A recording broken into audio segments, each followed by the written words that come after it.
ठिकाणी MTech final इयरच्या स्टुडंटला उद्योजक बनावून आव्हान करायला लागतंय. सुरुवातीला 4 ते 5 हात वर होतात आणि जेव्हा आमचं भाषण संपतं, आमचा प्रवास आम्ही सांगतो 26 वर्षाचा, त्यावेळी 99% मुलं मुली उद्योग उभा करायचा म्हणून प्रण घेतात आणि त्यातून जे उद्योग उभा राहतात तेच आमच्या दृष्टीनं सोनं नाणं आहे.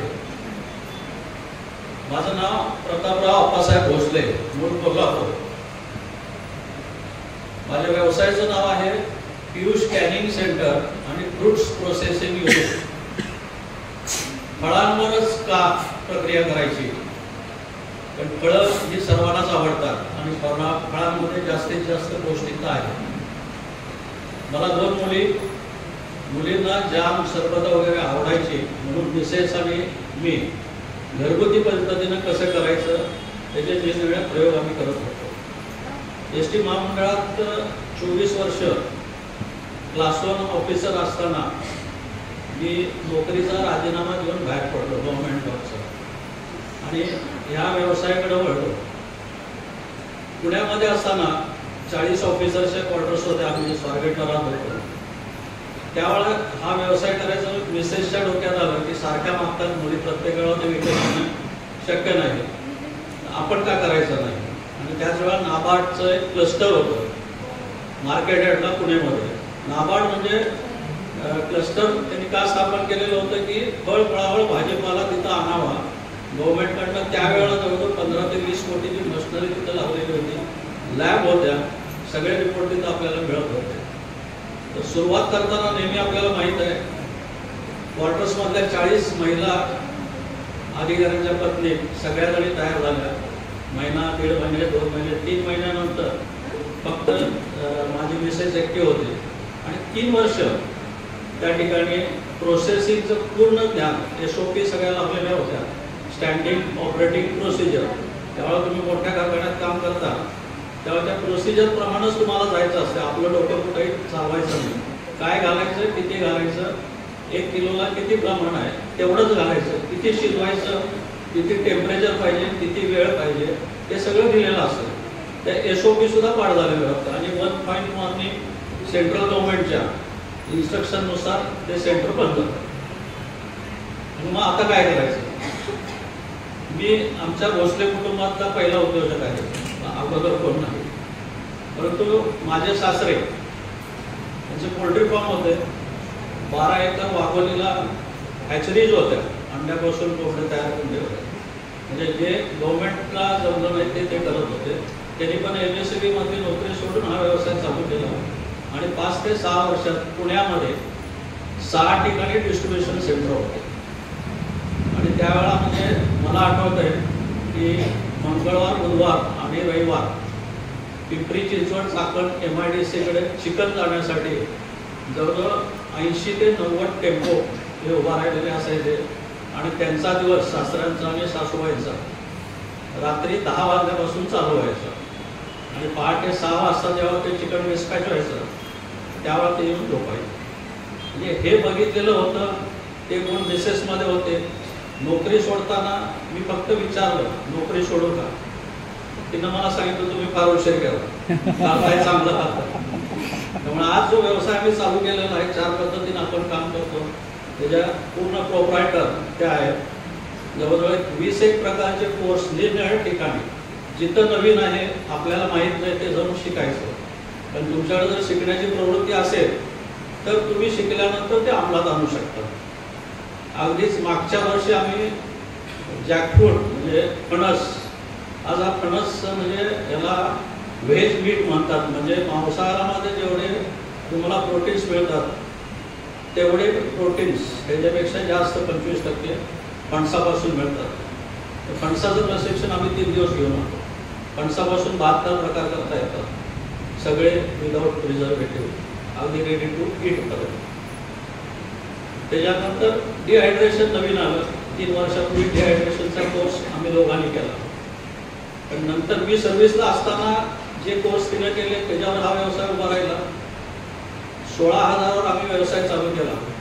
आणि ते ज्यावेळा बंद पडलं त्यावेळेला सासरे घरी आले. मी नोकरीला होतो, शिवाजीनगर डेपोला मी होतो. तिला बघितल्यानंतर म्हणाले काय झालं तुझ्या श्वास आणि सर्व तर का दिली नाही, तर असं असं झालं ते बंद करतो. त्याला काय लागतं? वॉटर सिलिंग मशीन, शेगड्या मोठ्या पात्या,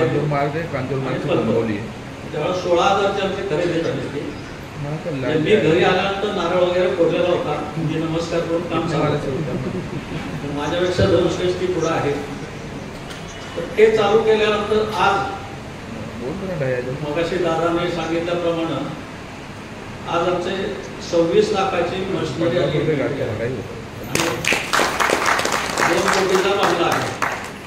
म्हणजे गृहलक्ष्मी तुमच्याबरोबर जेव्हा साथ देते तेव्हा आपण गृहलक्ष्मीच्या मागे उभा राहतो, त्यावेळा विश्व निर्माण होतं.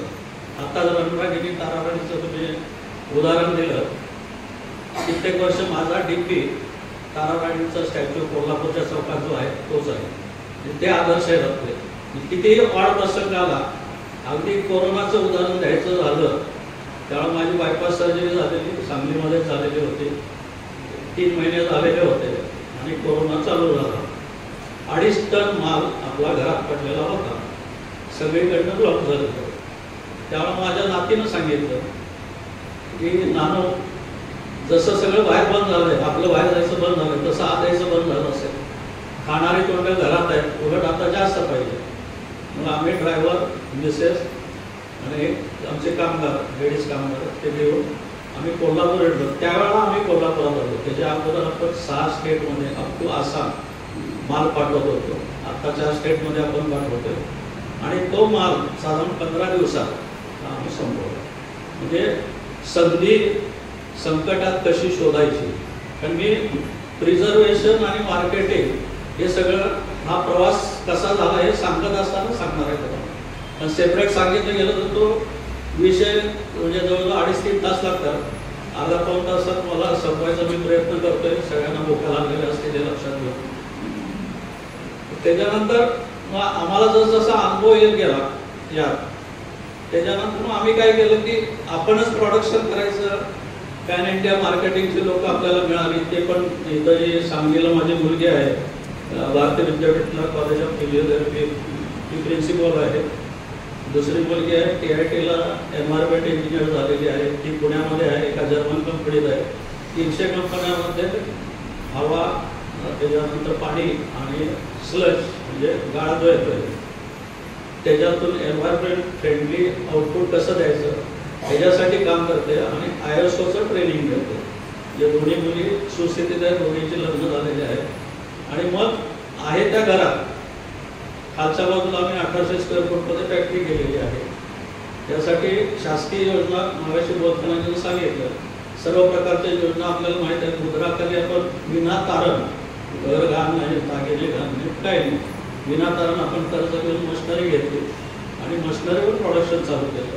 मग ते प्रोडक्शन चालू करत असताना स्पेअर टाईम राहतोय हे लक्षात आलं. स्पेअर टाईम राहत असेल तर मग अजून काय करायला पाहिजे. आम्ही काय केलं, तुम्ही फळं आणून द्या, तुम्हाला कुठला जाम पाहिजे, कुठलं सरबत पाहिजे, कुठला फळ पाहिजे किंवा अजून काय पाहिजे ते आम्ही करून द्यायला पाहिजे. आणि त्यातून म्हणजे ही संधी का सांगते, कोल्हापुरात 2002ला मी नोकरी सोडल्यानंतर आलो आम्ही. तेव्हा पहिला एक कस्टमर म्हणजे पल्पिंग करणारं कोल्हापुरात कुणीही नाही. फक्त आम्ही मोरेवाडीला जे आमचं पियुष स्कॅनिंग सेंटर आहे, तिथंही तुम्ही टोमॅटो सॉसवाले भोसले विचारलं, कुणी तुम्हाला घरापर्यंत आणून सोडलं. हे आपण चालू केलं. पहिला एक डॉक्टर आणि आज आमचे 550 कस्टमर आहेत.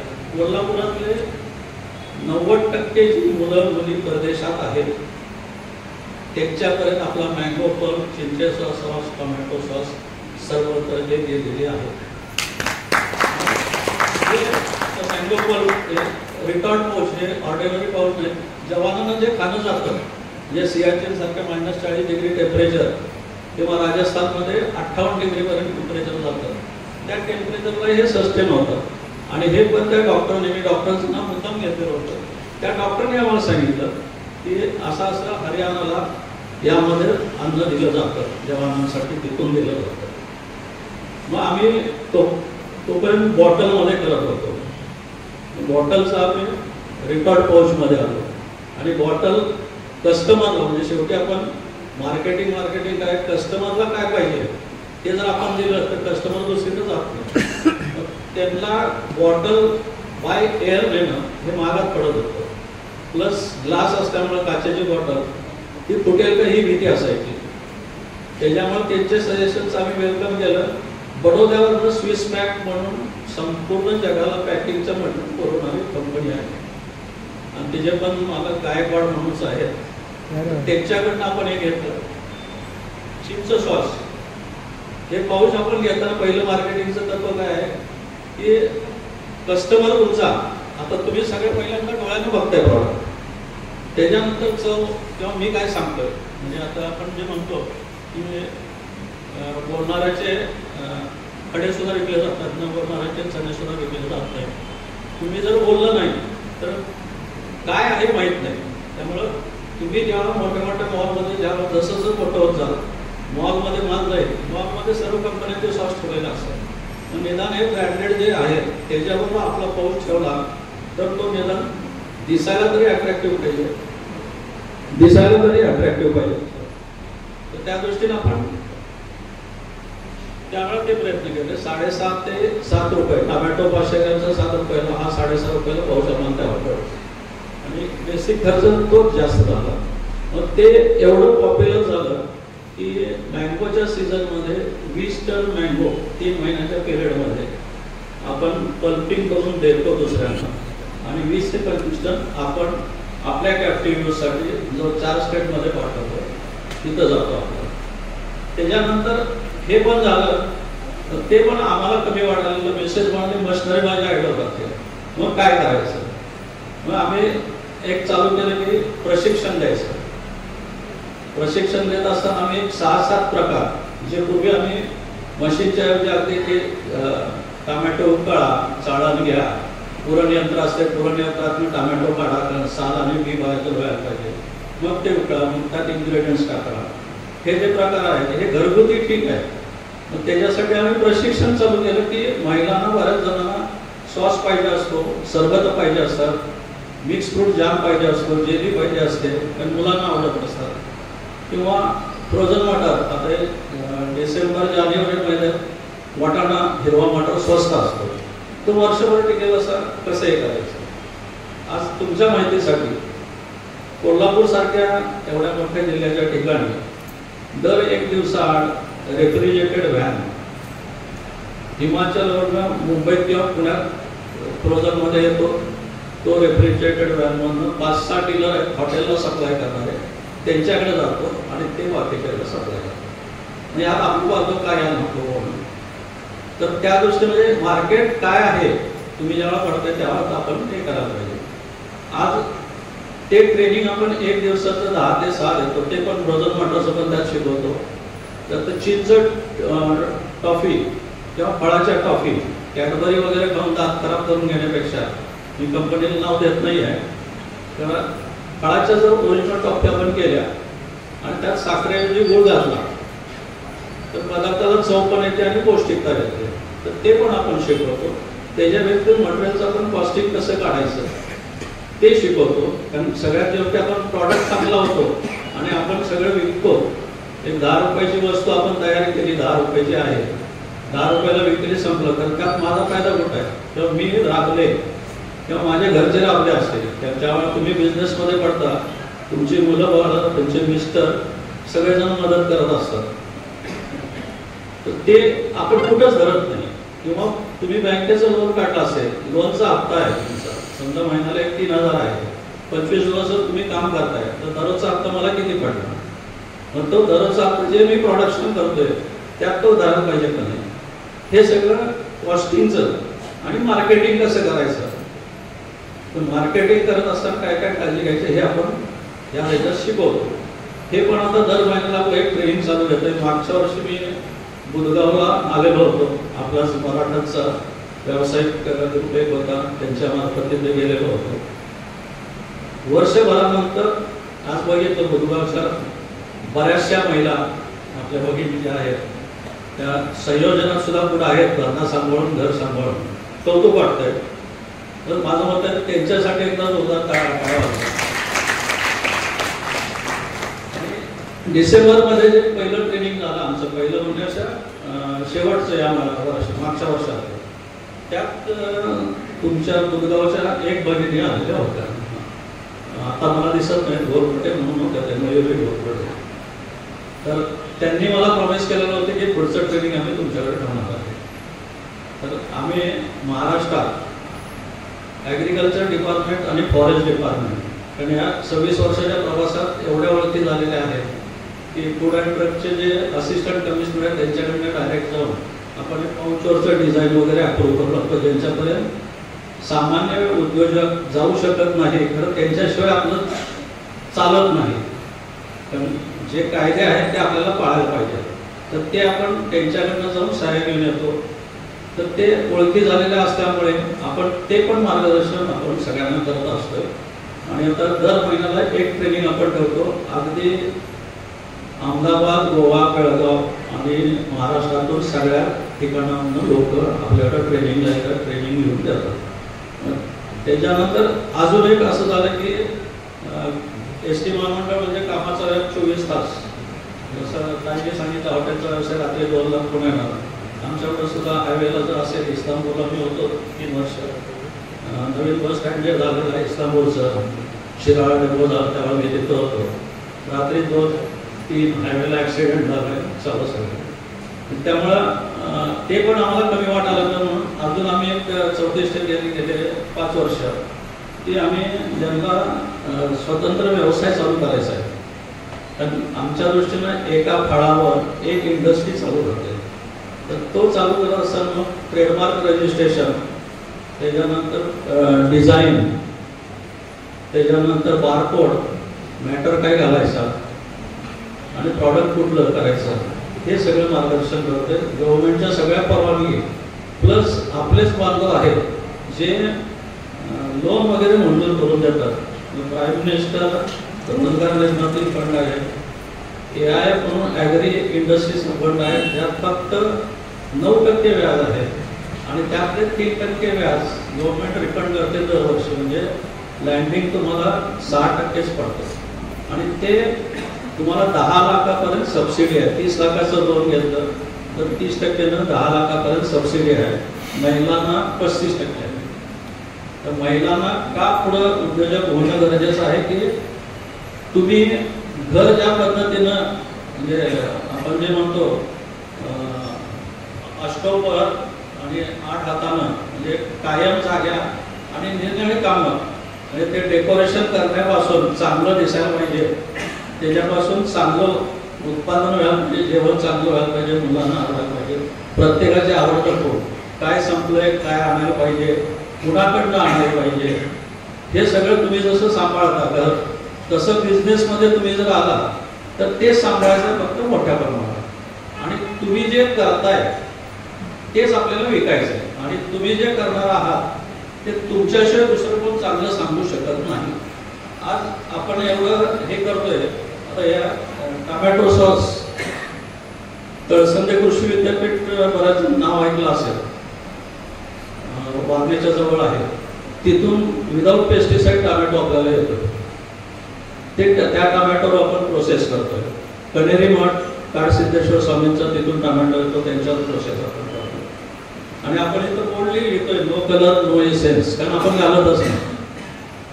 आणि ज्यावेळेला विदाऊट पेस्टिसाइड त्यांना ज्या परवानगी आहेत, कनेरी मठ म्हणा किंवा कळसंदे कृषी विद्यापीठ, ते सर्टिफिकेट देऊ शकत नाहीत, कारण त्यांना कॅप्टिव्ह स्वतःच्या वापराकरता तिथे ट्रायल करायचे. त्यामुळं त्यांच्याकडनं सर्टिफिकेट जर आलं असतं तर ऑर्गॅनिक म्हणून आपण विकलं असतं. परंतु मँगो पल्पमध्ये आपण याच्यावर 0 प्रिझर्वेटिव्ह, हे कुठलाही मँगो पल्प उत्पादक अगदी कोकणातला सुद्धा घेतला तरी कोणी लिहिलं. त्याच्यानंतर या लॅब रिपोर्टमध्ये आपण कलर नाही, इसेन्स नाही, ॲडेटिव्ह नाही, हे 0% किंवा अब्सेंट केलेलं आहे. हे बोर्डली आपण का सांगू शकतोय, कारण आपला प्रॉडक्ट काय आहे आपल्याला माहीत आहे. आज मागच्याच आठवड्यात सीताफळाचा पल्प आपण ओमानला पाठवला 50 किलो. आता सीताफळ सोडण्यापासून एक बाई आणि आम्ही दोघं पहिली ट्रायल ऑर्डर असल्यामुळे हे आम्ही केलं. रात्र जवळजवळ 12 ते 1 वाजला आम्हाला संपवायला आणि नेक्स्ट डेला आपण डिस्पॅच केलं, पोहोचलं तिकडे. टमॅटो प्युरी पाहिजे होते त्यांना, टमॅटो प्युरी आपण केली. म्हणजे ज्यावेळेला 200 रुपये टमॅटो होता त्यावेळेला मार्केटिंगच्या दृष्टीने जर बघितलं, प्युरी आम्ही 5 रुपये किलो टमॅटो असताना 100 लिटरच्या ड्रममध्ये प्युरी करून ठेवतो आणि ती सॉसला आपण वापरतो. म्हणजे मार्केटमध्ये 150 रुपये 200 रुपये किलो सॉस जरी झाला तरी आम्ही 100 रुपये किलोनच विकत होतो. म्हणजे हे कॉस्ट कंट्रोल जर तुम्हाला जमलं तर आपल्याला बिझनेस करायला काही अडचण येत नाही. आणि सगळ्यात शेवटी प्रिझर्वेटिव्ह म्हणजे काय आहे? प्रिझर्वेटिव्हमध्ये एक जे आहे पहिलं म्हणजे एक सायन्स आहे. जे काय पदार्थ आपण तयार करतोय, अगदी तुम्ही कोरड्या पापड वगैरे असेल, लोणची असेल किंवा बेकरी प्रॉडक्ट असतील किंवा त्या खाली पाणीपुरी तयार करायला त्या काही गुण आहेत, तर हे पदार्थ जास्त दिवस टिकावे त्यासाठी मूळ पदार्थावर प्रक्रिया करणे आणि त्याचं स्वरूप बदलणे याला प्रिझर्वेशन म्हणतात. प्रिझर्वेटिव्हमध्ये आपण जर बघितलं बरेच प्रकार प्रिझर्वेशनमध्ये आलेले आहेत, जवळजवळ 14 ते 15 प्रकार आहेत. अगदी थोडक्यात मी सांगेन तुम्हाला. तर त्यात FSSI food safety and standards of India म्हणजे जे अन्न औषधे त्याचे निरीक्षक असतात ते डिपार्टमेंट सेपरेट आहे, त्यांना हे अधिकार दिलेले आहेत. त्यात कायदे केलेले आहेत, कुठलं प्रिझर्वेटिव्ह किती वापरायचं, काय करायचं, नैसर्गिक कुठले. क्लास 1मध्ये सगळे नैसर्गिक येतात. म्हणजे साधारण मीठ सुद्धा आपलं प्रिझर्वेटिव्ह आहे. तेल आपण लोणच्यात वापरतो ते पण प्रिझर्वेटिव्ह आहे. साखर काय काय पदार्थात आपण घालतो ते पण प्रिझर्वेटिव्ह म्हणून घालतो. म्हणजे हे नैसर्गिक झाले. दुसरे जे येतात क्लास 2 प्रिझर्वेटिव्हमध्ये त्यात sodium benzoate, acetic acid, potassium metabisulphite TMS म्हणतात. त्याचे प्रमाण ठरवून दिलेले आहेत. त्या प्रमाणाच्या पुढे गेलं तर ते मानवी शरीराला अपायकारक आहे. मग ते ट्रेनिंग देताना आम्ही ते सॅम्पल सुद्धा देतो, कशाला काय म्हणायचं त्या बॉटलवर लिहून देतो. तुम्हाला मेजरिंग स्पून, आता प्रत्येकाच्या घरातला चमचा हा वेगळा आहे, परंतु स्टँडर्ड जे आहे 5 ml चमचा म्हणजे त्याला टीस्पून म्हणतात आणि त्याच्या प्रमाणात तो सेट असतो. त्यात अगदी 1/8 स्पून सुद्धा असतो आणि एकदम 1 किलोचा पण असतो. तो स्पूनचा सेट सुद्धा आपण देतो आणि त्या स्पूनच प्रमाण घेऊन प्रॅक्टिकल ट्रेनिंग तुम्हाला दाखवलं जातं, जेणेकरून तुम्हाला घरी गेल्यानंतर अडचणी आल्या नको. कारण आज हे प्रिझर्वेटिव्ह तुम्हाला बाहेर विकत घ्यायला गेला तर पूर्वी साधं ॲसिटिक ॲसिड जर आता पूर्वी 1 लिटरची बॉटल मिळायची म्हणजे 3-4 महिने जायची आम्हाला टमॅटो सॉस करता. आता 35 लिटरचा कॅन घ्यायला लागते. म्हणजे छोटे व्यवसाय करणारे जे आहेत ते हे घेऊ शकत नाही. 35 लिटर घेऊन तो 5 वर्षाची त्याची लाईफ आहे, जे 5 वर्षात सुद्धा तो संपू शकत नाही. तर त्याच्याकरता हे जे प्रिझर्वेटिव्ह आहे ते फळेभाज्या सूक्ष्म जंतूमध्ये नाश पावतात, ते नाश पावू नये म्हणून हे प्रिझर्वेटिव्ह दिलेले आहेत. तर त्यातल्या सगळ्यात बेसिक गोष्ट काय आहे, आपण जे काम करतोय तिथं स्वच्छता पाहिजे. सगळ्यात महत्त्वाची गोष्ट रॉ मटेरियल सिलेक्ट करताना सुद्धा रॉ मटेरियल तुमच्या भागात जे पिकतंय. आज टमॅटो सॉस 200 रुपये किलो किसानवाला विकतोय म्हणून मी पण तेच करायचं का? कारण किसानकडे एवढ्या वर्षाची परंपरा आहे किंवा तो 10 रुपयाचा 60 ग्रॅमचा पाऊच आहे. तो कधीच म्हणत नाही की 10 रुपयाला पूर्वी 100 ग्रॅमने विकत होतो, तर 100 ग्रॅमचं 60 आहे, तर 10 रुपये किंमत तीच ठेवली. आपण पाऊच डिझाईन चेंज करू शकत नाही, कारण पाऊच जर आणायचे झाले तर परत आपल्याला 3-4 लाख त्यात घालायला लागतात. त्यामुळं आपण जे आपले स्टँडर्ड्स आहेत ते फिक्स ठेवायचे, फक्त आपला प्रॉडक्ट आपण व्यवस्थित ठेवायचा. तर त्यासाठी जी भांडी मिक्सर किंवा ॲल्युमिनियमच्या पातेला तुम्ही जर करायला लागलं तर त्याची रिॲक्शन होऊ शकते. त्यामुळे ही पूर्ण स्वच्छ झालेली पाहिजे. आजही आमचं संध्याकाळी काम संपल्यानंतर किंवा रात्री काम संपल्यानंतर जे बाई ती गरम पाण्यानं आणि गार पाण्यानं मशिनरी सगळी धुते. कारण कुठल्याही पाईपमध्ये एखादा कण जरी अडकला तरी तो पाऊच खराब होऊ शकतो आणि त्यातून सिरियस कंप्लेंट म्हणजे प्रॉडक्ट डिपॉझिट होऊन फाईन होण्यापर्यंत आणि लायसन्स कॅन्सल होण्यापर्यंत प्रकार होऊ शकतात. हे जरी झालं तरी सकाळी बायका 8 वाजता येतात, आमचा दिवस 6ला चालू होतो. जे 6ला परत आम्ही सगळे मशीन वॉशिंग करून चेक करून घेतो, फिरून बघतो ओके आहेत का नाही. कारण ज्या बायका येणार असतात त्यांना आपण तासावर पेमेंट देतो. त्यांचं वेस्टेज कुठे गेलं. त्या बायका आल्यानंतर त्याने हातपाय धुवायचे, ॲप्रन घालायचे, कॅप घालायचे. म्हणजे ही काळजी आपण घेणं गरजेचं आहे. त्या बेसिक गोष्टी आहेत. अजून प्रिझर्वेशन केमिकलमध्ये कुठेही नाही. बेसिक गोष्टी सांगतो मी तुम्हाला. तर कॅन किंवा बॉटल ज्यात आपण भरणार आहोत ते स्टरलाइज झालेले असते पाहिजे. स्टरलायझेशन कसं करायचं हे पण आपण प्रशिक्षणात शिकवतो. त्याच्यानंतर ते भरल्यानंतर ते लगेच सील करायला पाहिजे, प्रोसेसिंगला जायला पाहिजे. ते जर तसंच उघडं ठेवलं तर त्याचं ऑक्सिडेशन होतं, हवेचा संपर्क ते खराब होतं. त्यामुळे ते सील होऊन ते कुलिंग प्रोसेस आहे, त्या पुढची हॉट प्रोसेस आहे ती नंतर येईल. त्यानंतर पाणी जे आपण वापरतो प्रोसेसिंग करतो, रेग्युलर नळाचं पाणी तपासून घ्या, चांगलं आहे का वाईट मी सांगत नाही, कारण कोल्हापुरातलं आमचं पाणी चांगलं नाही आहे. आणि मी मोरेवाडी ग्रामीण भागात राहतोय. 2 दिवसात फक्त 1 तासभर पाणी आमच्याकडे येते प्यायसाठी. तर त्याकरता आम्ही ॲक्वागार्डचं पाणी वापरतो आपण, ते पण टेस्ट करून वापरतो. कारण सगळं तुम्ही केलं आणि पाणी दूषित असेल, भांडी खराब असेल तर प्रॉडक्ट खराब होणार.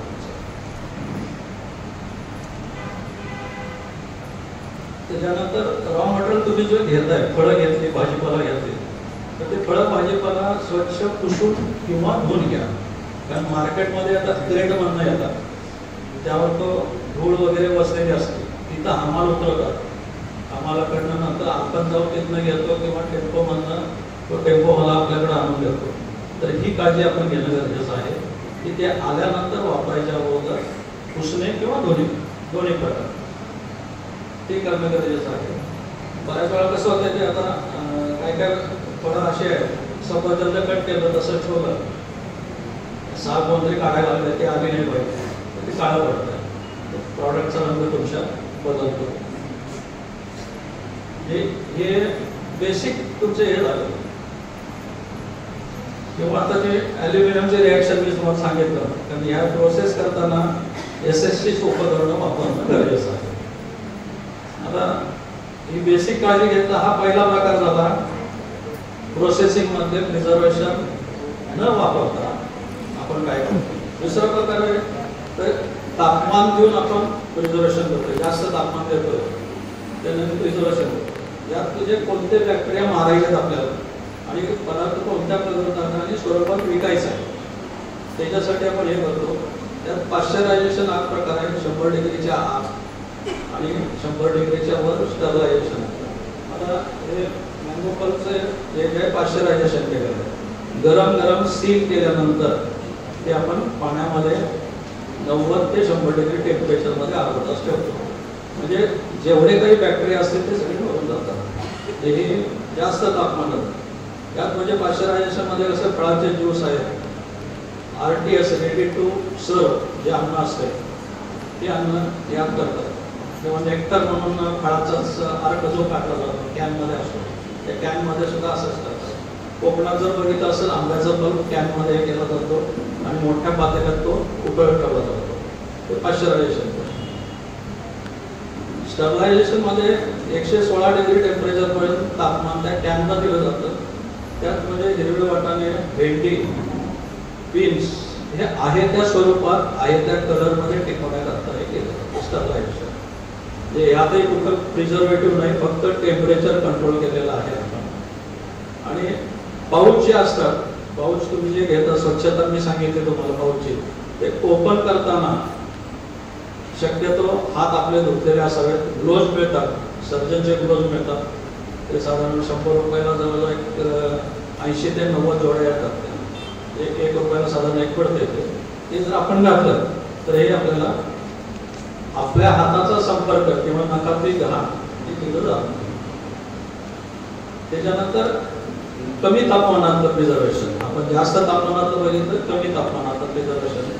आता पूर्वीचं जर बघितलं असेल, पन्हाळा किल्ला, आता सगळेजण महाराष्ट्रामध्ये पन्हाळा किल्ला माहीत आहे.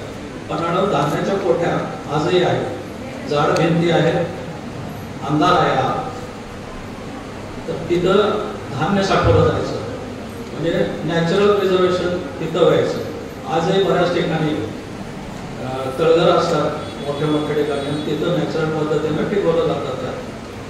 ते सफरचंद, रताळी, बटाटे असे पदार्थ हे 15 डिग्री टेम्परेचरमध्ये टिकवले जातात. त्याच्यानंतर रेफ्रिजरेशन किंवा चिलिंग 0 ते 5 डिग्री ते पदार्थ आपण बऱ्याच वेळा जर बघितलं असेल की मॉलमध्ये वगैरे मोठा फ्रीजर ठेवलेला असतो, म्हणजे त्यात हात घातला की वाफायला दिसतात, ते 0 ते 5 डिग्रीला ते पदार्थ फळे भाजीपाला बर्फामध्ये किंवा रेफ्रिजरेशनमध्ये ठेवतो. किंवा आपण मसाले जे करतो ते आपण मसाले फ्रीजचा वरचा जो कप्पा असतो फ्रीजर त्यामध्ये ठेवतो, तो हा प्रकार झाला. आणि त्याच्यानंतर फ्रीजिंगचा आहे -18 ते -40 डिग्री.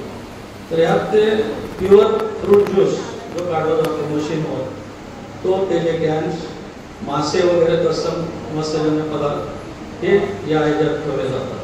त्यात रंग, चव, ताजेपणा यात काही बदल होत नाही. आता सगळ्यात महत्त्वाचं केमिकल वापरून प्रिझर्वेशन काय आहे. यात बेसिकली काय बॅक्टेरियाची वाढ होते, जे सूक्ष्म जंतू जे आहेत, मायक्रो ऑर्गॅनिझम वगैरे ते शब्द मी समजणार नाही, कारण जे आपल्या डोळ्यांना दिसत नाही ते जंतू, त्या जंतूंना मारण्याकरता ते काय काय वेळा आपल्याला हे करतात. यामध्ये आपलं नॅचरल प्रिझर्वेटिव्ह जे आहे, म्हणजे मीठ, साखर, acetic acid, oil, vinegar, alcohol वगैरे हे वापरलं जात नाही. तर स्पॅशेस, नंतर क्रशेस, फळाचे क्रशेस बारीक बारीक तुकडे केलेले असतात बघा ते क्रशेस, ते कंटेनर उघडल्यानंतर लगेच खराब होतात. ते खराब होऊ नये म्हणून हे केमिकल वापरले जातात. त्याच्यामुळे ते खूप महिने टिकतात.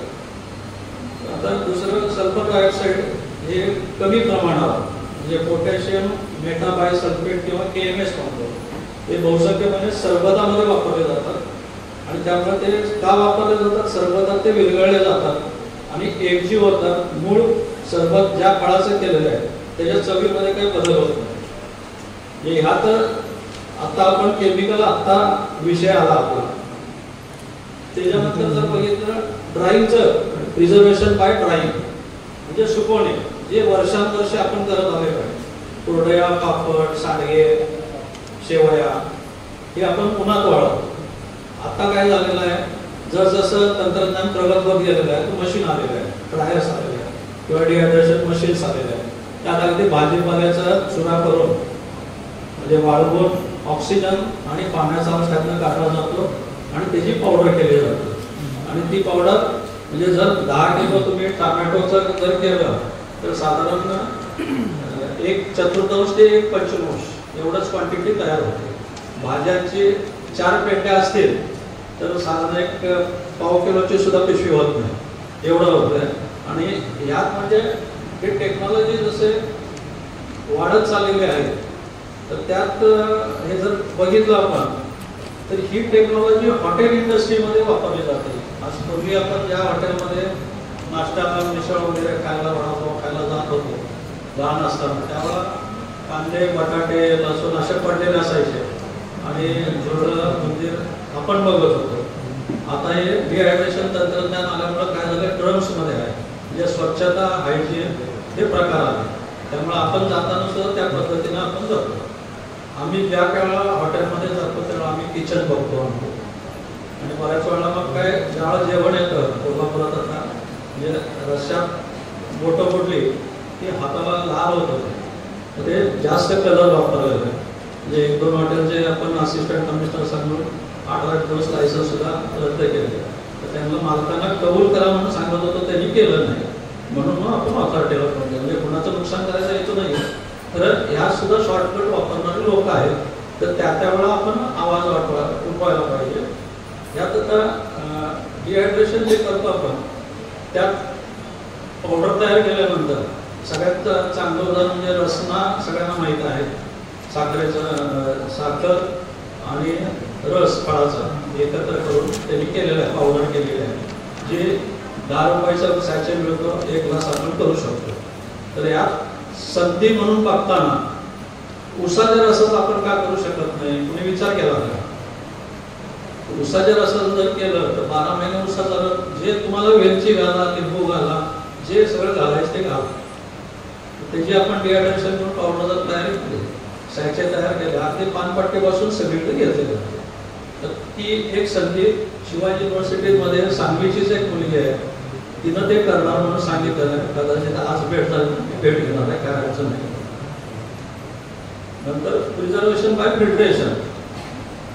फिल्ट्रेशन म्हणजे काय, जे आहे ते गाळून, आता साधा लिंबूचं सरबत करताना आपण ते गाळून घेतो.